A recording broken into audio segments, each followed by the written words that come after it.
Hey guys, Devin Arnfeld again.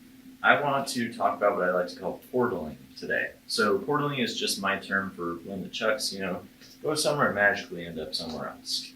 Um, this is using your body as an obscuring tool to kind of hide that pathway of how the chucks got to wherever they end up next. Which is why I kind of like to call the whole topic portaling because it seems like they step in here, come out there. There's a lot of different ways to do it. We've already kind of done this in a lot of different ways, more in kind of the contact versions, such as, behind the shoulder, we go around the neck, behind the back, all that good stuff. So I want to talk about more so the airborne kind of stuff and just ways to kind of aim it and train it. So with a lot of these, I can't see where my hand's going to be when I catch the chucks, right? I can see my hand if I kind of crane my neck, but I don't really want to do that while kind of flinging these guys around. But this hand's glued to my hip for this first one we're going to do, this general behind the back catch. But so I want to use my hip, since my hand will be there, I want to use my hip for that targeting. So we're just going to do this with a normal, throw backwards type of throw. Face this way for you. When it comes here, where I want to be catching it with this hand, I know it's going to be on my hip, so I don't need this hand for training yet. I just need to hit it with my hip. So it's there, I want to make sure I can hit that handle each time. Right? I'm there, hit it with your hip. Actually do hit it. Right? Because that's where your hand's going to be when you try to catch it. After you can do that, pretty reliably, I get this hand here, and I want to get those fingers facing out away from me. Right? This way, when the chuck hits my hand, I'll be able to curl those fingers in. Right? So when I'm there, I want to touch my hip to it like always. I want to try and get it landing in my palm mostly. I want to close those fingers on it. Right? We just want to be able to aim pretty good with that hip, know that our hand is on it. And it's in a similar fashion that you can close your eyes and touch your knee, touch your other knee, touch your nose.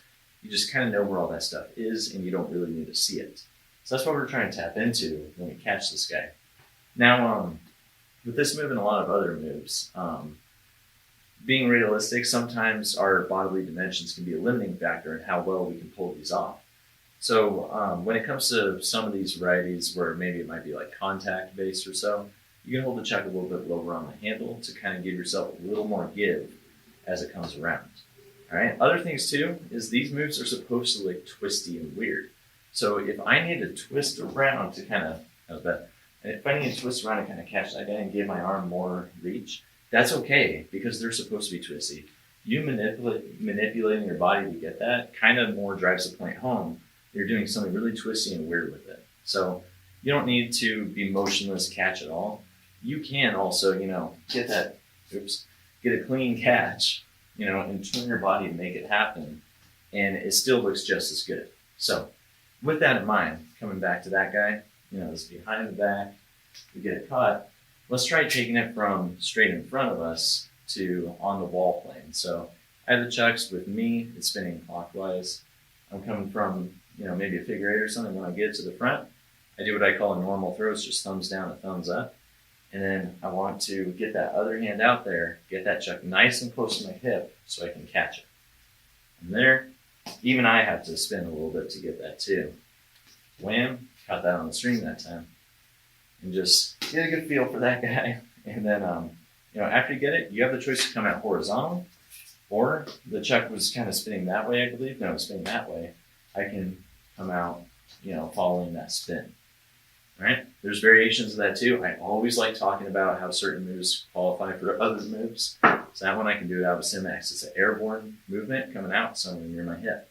Catch it all the same. A few times I've even gotten it to where I can come here and possibly Simex again. But it hurts. So moving on, I can take the same thing where I was aiming with the hip up to my head. So I'm using padded chucks for a reason. I just want to do a straight back throw again. I want to make sure that guy barely shaves off the back of my head. And there, shaves off the back of my head. After that, I get my hand here. I want fingers pointing straight back away from me. And I want that handle coming straight in my palm so my fingers can close on that. All right? So I'm there. Try to catch that guy. Come out. It's all the same as this one. I just take it a little bit higher. And I want my chuck to be vertical by the time my head is right by it. Or by the time it's right by my head. All right? Catch. Come out. All right? So, again, another one of those is, it's going to be just basically a version of our behind the back one, except I can't catch it right now. except we're going to be going from under the leg. So again, that mindset and trying to install how certain moves might fulfill others' requirements or variations of it, you can take this from under the leg. All right. So one good thing to know first is to do any successful even landing in front under the leg is I want the string or the chain of the chucks, the middle point of the chucks, to be out in front of my body. If I have it anywhere near my leg, the handle's just going to hit my leg and it's going to kill the spin. So I want the chuck coming out away from my body. You can practice this actually throwing the chucks forward in front of you, and then maybe up to head level in front of you. And then when the string is out in front of you, that's first requisite. Then see if you can give the chucks a little tug back at the moment you throw to possibly get it to come up and behind the legs. I want to tug back at that last moment. I use a lot of finger to get that handle up, and then a little bit of grip to pull it all back. So it's up and pull. That was terrible. But so once it's here, it's up flying in the air, no different from any of those other ones that worked. I want to now get that other hand behind the catch.